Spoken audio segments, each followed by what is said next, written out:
ከፍሎን እንጂ መንግሥት ያንተ ናትና ኃይል፣ ምስጋና ለዘላለሙ አሜን።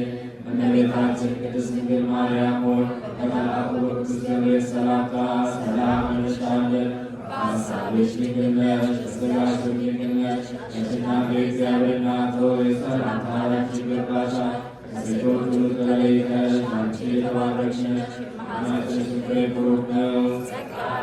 እናት ሆይ ደስ ይበልሽ፣ ልዑል እግዚአብሔር ካንቺ ጋር ነውና ከተወደደው ልጅሽ ከጌታችን ከመድኃኒታችን ከኢየሱስ ክርስቶስ